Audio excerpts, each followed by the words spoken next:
Television was never part of my universe at all. I didn't even have cable as a kid. I barely watched it except for sports and the news.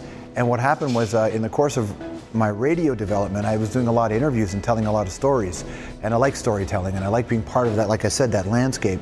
And at the time, there were some openings, I guess, at Much Music where they needed someone who could do interviews and tell stories and be passionate about music. So I just happened to be the guy that had the experience they were looking for. And then as time went on, this became an option. This to me is just like my radio show, right? This is just having a conversation with people you don't know, but you kind of don't, you know.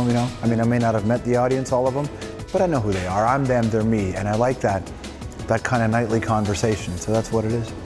I applied to one school for one program when I was leaving high school. It was radio broadcasting at Humber College. It was around the corner from where I had lived in Rexdale and Malton, and it was across the street from the Woodbine Center, the shopping mall that I worked at the movie theater at.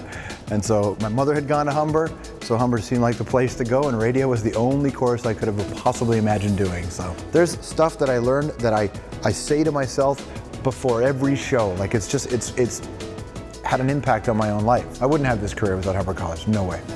2 years at a community college, hands-on, yeah, for sure. Plus, and this is really important to the college you pick, look at who the professors are. Look at who your teachers are.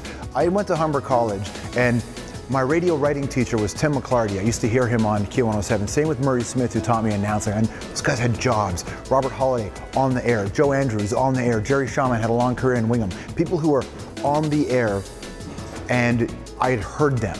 So to learn from the people who had actually gone before you was really key. So whatever it is you want to do, if you want to get into production, Humber had a guy called Gary Matola who was working for Standard Broadcasting at the time. So he had practical experience, and that's the kind of stuff you want, right? Because you want the kind of bigger picture theory of the business, but you want a cat who's done it, and done it for a long time, and has seen changes and can teach you how to weather the storms that come in this business, right? And I gained that from community college, and so that's what I would suggest to anybody.